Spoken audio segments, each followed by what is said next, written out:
Can you imagine what it feels like, spending your entire life being compared to Beyoncé? No matter what you wear, what you achieve, how hard you fight, the world looks at you and says, yeah, but you're not Beyoncé. But here's the thing nobody ever talks about. Behind the smiles, behind the friendship, behind the perfect polished image of Destiny's Child, there's a side to this story that's been buried for years. A story full of betrayal, pain, jealousy, and a rumor so wild, so explosive, it's left fans arguing for nearly a decade. Because what if I told you? Some people believe Kelly Rowland's son might not actually be her husband's child. What if the father was someone way closer than anyone ever imagined? Yeah, you heard that right. The whispers, the rumors, the viral photos, all pointing toward one shocking name, Jay-Z. And as crazy as that sounds, that's not even the darkest part of this story. Today, we're going way deeper than anyone has before, into the untold truth about Kelly Rowland's life, the hidden pain of growing up in Beyoncé's shadow, the disturbing secrets buried inside the music industry, and the scandal that just won't die. Buckle up, because this is the story they never wanted you to hear. Long before the fame, before the awards and sold-out shows, Kelly Rowland was just a little girl trying to survive. She was born on February 11th, 1981 in Atlanta, Georgia. Her father, Christopher Lovett, battled addiction and a violent temper. Her home was filled with chaos, fear, and uncertainty. By the time Kelly was 7 years old, her mother Doris had reached her breaking point. She packed their bags, took her daughter by the hand, and left. They had no money, no safety net, and no real plan. Only the hope of something better. They moved to Houston, Texas. That decision would change everything. In Houston, Kelly met a girl named Beyoncé Knowles. What started as an innocent childhood friendship would eventually shape the entire course of her life. Kelly and Beyoncé were inseparable. They shared the same dream. They spent hours singing, dancing, and rehearsing. But for Kelly, the bond went deeper. Her mother was working day and night to make ends meet, often leaving Kelly in the care of the Knowles family. Eventually, Kelly moved into their home. Tina Knowles became like a second mother. From the outside, it looked like a beautiful story of love, friendship, and support. But behind closed doors, something else was growing. As much as she was loved, Kelly could never fully shake the feeling that she was an outsider, a guest in someone else's family, a visitor in someone else's spotlight. That feeling would stay with her for years, quietly shaping the way she saw herself and the world around her.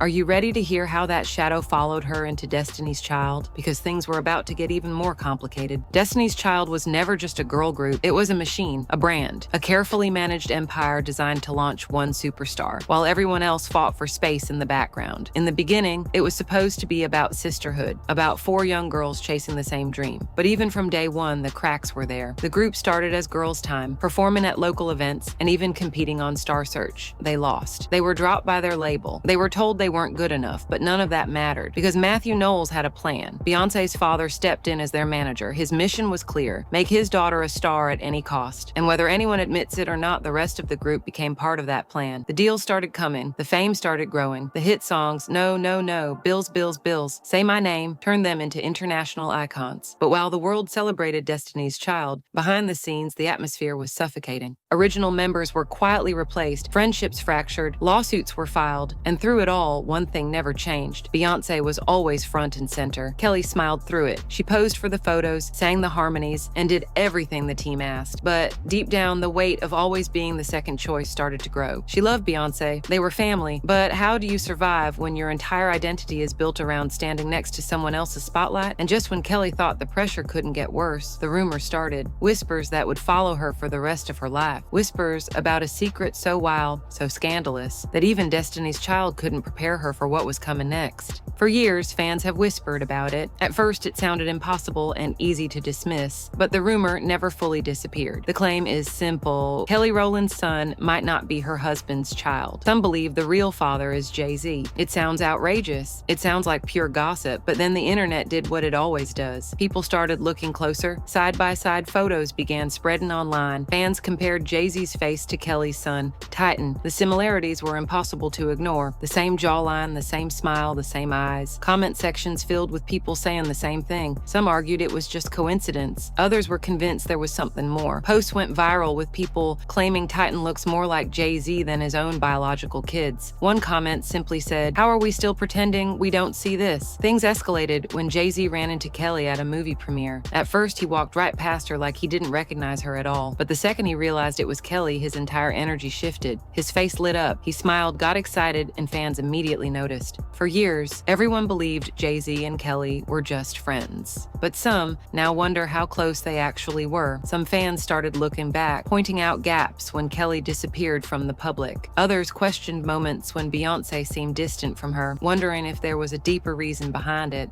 The craziest part is this rumor isn't even new. It has been floating around for more than 5 years, and instead of fading, it keeps coming back, louder each time. Of course, there are people who defend Kelly. Many say Titan looks exactly like his real father when you look at childhood photos. They believe the gossip is cruel and baseless, but even those defenders admit one thing. Something about the energy between Kelly and Jay-Z has always felt unusual, and this wouldn't be the first time Jay-Z's name has been pulled into a paternity scandal, because there is someone else who has been fighting for years to prove that Jay-Z is his father, and that battle became much uglier than anyone expected. While the internet debated whether Jay-Z fathered Kelly's son, another scandal was unfolding, one that has dragged on for more than a decade. A man named Rowland has spent years claiming that Jay-Z is his biological father. His story starts in the early 1990s when his mother, Wanda, says she had a relationship with Jay-Z when she was just 16. At the time, Jay-Z was still an up-and-coming rapper going by the name Rock. According to Wanda, they met in Philadelphia. She says Jay-Z later brought her to Brooklyn, and not long after, she became pregnant. On Rymer's birth certificate, another man, Robert Graves, was listed as the father, but in 2011, a DNA test proved that Robert was not the biological father. That's when everything changed. Wanda became determined to prove that Jay-Z was the real father, but Jay-Z refused to take a paternity test. Instead, his legal team fought back hard, arguing that the court in New Jersey didn't have the authority to force him into it. What followed was a brutal court battle that dragged on for years. Jay-Z denied everything. His lawyers filed motions to dismiss the case. Every time Rymer and his family got close to the truth, the legal system seemed to slam the door shut. Rymer's godmother, Dr. Lily Colley, stepped in to help. She claimed Jay-Z used his power, influence, and money to block the case. She accused the court of siding with Jay-Z and ignoring the evidence. Over time, Rymer and Lily said they lost more than $100,000 just trying to fight for the truth. They even filed lawsuits against judges in New Jersey, claiming the entire system was rigged against them. They accused Jay-Z's legal team of placing illegal liens on their property, forcing them to pay money they didn't actually owe. They said they were bullied, silenced, and pushed into financial ruin. Lily didn't hold back. She said the real reason Jay-Z refused a DNA test was simple. If it proved he fathered a child with a minor, it could destroy his reputation and lead to serious legal consequences. Rymer never stopped searching for answers. He told reporters over and over that he didn't care about money. He didn't want fame. He just wanted the truth about where he came from. Sadly, his mother Wanda passed away before ever getting closure, but even after her death, Rymer kept fighting. He believed Jay-Z was hiding something big, and he refused to stop until the world knew the truth. The question now is, if Jay-Z went this far to silence one paternity case, what does that say about the rumors surrounding Kelly? Kelly Rowland did not just let rumors swirl, she fought back. But not with words, she fought with music. In 2013, Kelly released a powerful song called Dirty Laundry. Unlike her usual upbeat hits, this track was raw and painful. It was her way of finally opening up about the dark secrets she had kept hidden for years. The song reveals Kelly's struggles in an abusive relationship, something she rarely talked about publicly. The lyrics peel back the layers of pain, betrayal, and the scars that still haunt her. Kelly sings about how the trauma affected her confidence and even strained her friendship with Beyoncé. Recording Dirty Laundry was one of the hardest things Kelly ever did. She broke down crying multiple times in the studio and had to restart over and over before she could finish the song without tears. It took days just to get through that one track. For Kelly, the song was cleansing. She described it as a kind of healing ritual, like washing away the past with water. The emotion in her voice is undeniable. Every note carries the weight of her experience. When the album was first played for her record label, Kelly had to leave the room during Dirty Laundry because it was too painful to hear. But she knew sharing her truth was necessary not just for herself, but for every woman who had suffered in silence. The song also exposed the complicated feelings Kelly had toward Beyoncé's massive success. While she was happy for her friend, she admitted feeling lost and overshadowed. She was searching for her own identity, unsure of where she fit once Destiny's Child took a break. Critics praised Dirty Laundry as one of Kelly's most honest and vulnerable songs. It was a turning point in her career, a moment when she stepped out of Beyoncé's shadow and claimed her own voice. The song sparked important conversations about abuse, resilience, and healing. It showed Kelly not just as a survivor, but as a fighter, and it made fans see her in a completely new light. But even after such a bold move, Kelly's journey was far from over. Darker secrets and tougher battles still awaited, and the world was about to hear more than just her music. Not everything about Kelly's early career was about music and friendship. Some stories have stayed hidden for too long. In the early 2000s, Destiny's Child was on tour with another popular R&B group called Jagged Edge. Both groups were young, full of energy, and trying to make it big. But behind the scenes, things took a dark turn. According to Destiny's Child's former manager, Matthew Knowles, Beyoncé's father, both Kelly and Beyoncé were harassed by two members of Jagged Edge during that tour. At the time, Kelly and Beyoncé were only 16 years old. The members of Jagged Edge were in their early 20s. The age difference alone was troubling. Matthew said the behavior from those men was inappropriate and made the girls feel unsafe. When Beyoncé and Kelly called him, they were scared and didn't know what to do. Matthew acted quickly. He removed the two men from the tour bus in Baton Rouge, Louisiana, despite the drama it caused. He believed protecting the girls was more important than any fallout. This story shocked many fans. It revealed a painful truth about the music industry and the risks young women face behind the scenes. Neither Beyoncé nor Kelly have publicly confirmed or denied these claims. Jagged Edge members have stayed silent as well. But this chapter adds another layer to Kelly's complicated past. Fame was only part of the battle she faced. The trauma she endured stayed with her in ways most fans never saw. And just when you think the challenges might ease up, Kelly found herself at the center of yet another controversy. In recent years, Rowland thought she was simply showing support for a fellow artist. Instead, it turned into one of the biggest social media storms of her career. It all started when Kelly left a comment on Chris Brown's Instagram. She congratulated him for breaking a music record and called him an incredible performer. A simple message of support, or so she thought. What Kelly did not realize was that Chris Brown had just released a song with lyrics that many fans found offensive. In the track, he said he only wanted to be with black women who had nice hair. The backlash was immediate. Fans accused Chris of promoting colorism by suggesting that only certain hair textures were desirable. And because Kelly had praised him during that time, people assumed she agreed with those views. The internet exploded with criticism. Some users even brought up past accusations against Chris Brown, claiming he refused to allow darker-skinned women into VIP sections at clubs. Suddenly, Kelly's innocent comment was seen as part of a much bigger problem. People attacked her appearance, her skin tone, and her values. Some cruel comments even said Chris would not let someone like Kelly into his club as if her skin tone made her less worthy. Kelly woke up to thousands of hateful messages. She was shocked, confused, and hurt. All she had done was post a compliment without knowing the full context. Later, Kelly explained that she had no idea about the controversial lyrics when she commented. At the time, she was in Australia and had simply wanted to congratulate Chris on his achievement. She was not even aware of the storm brewing online. Kelly quickly clarified that she did not and would never support colorism. She spoke openly about how harmful phrases like nice hair are in the black community. To her, all hair is good hair, and no one should be judged based on texture or appearance. Despite the backlash, Kelly stayed firm. She believed the internet was too quick to attack without understanding the full story. She admitted it was a painful lesson, but one that taught her how fast things could spiral online. She made it clear her intention was never to support harmful messages. It was simply to uplift a fellow musician in the industry. But even as she cleared her name, the internet proved one thing: no matter how pure someone's intentions might be, the court of public opinion is ruthless. Just when it seemed like things had finally calmed down, for Kelly, another bizarre problem popped up. This time, it was not a rumor or a controversy. It was a straight-up scam. A fake Instagram account started pretending to be both Kelly and Beyoncé. The scammer sent direct messages to random fans claiming that Kelly had lost her credit card and needed money to buy a plane ticket. The messages were ridiculous. They even promised that if the fan helped Beyoncé herself, would show up to thank them in person. It was laughable, but sadly some people believed it. Kelly was furious when she found out. She immediately posted a warning on her real Instagram account, showing screenshots of the scam and making it very clear that it was fake. She even joked about the fact that the scammer misspelled the word plane, writing plane instead. But behind the jokes was a serious message: never trust anyone asking for money in her name or Beyoncé's. Fans were shocked that anyone would fall for something so obviously fake, but it also proved how far scammers are willing to go using celebrity names to steal money from innocent people. Despite the chaos, Kelly handled it with grace. She turned the situation into a lesson for her followers, reminding them to stay alert and protect themselves online. But that was not the only headline. Not long after, Kelly and Beyoncé were spotted together at a Broadway show, supporting their friend and former Destiny's Child member, Michelle Williams. This might seem like a sweet reunion, but there was one detail nobody missed. Michelle had just testified against Diddy in his ongoing legal battles. That opened the floodgates to a whole new wave of rumors. Some fans started connecting the dots between Diddy, Jay-Z, Beyoncé, and Kelly. They wondered if the old secrets that once lived in the shadows were finally about to come to light. Because when it comes to Destiny's Child and the power couple of Beyoncé and Jay-Z, one thing is certain, nothing is ever as perfect as it seems. For years, Kelly Rowland lived in the shadow of Destiny's Child, fighting whispers about her personal life, her career, and even her family. From painful childhood memories to relationship trauma, from brutal rumors about Jay-Z to being the target of internet hate, she has survived it all. No matter what the world threw at her, Kelly kept rising. Her story proves that behind the glamour of fame, there are real struggles, real pain, and real resilience. The question now is this: how much of the truth has the world really heard, or are there still secrets waiting to be exposed?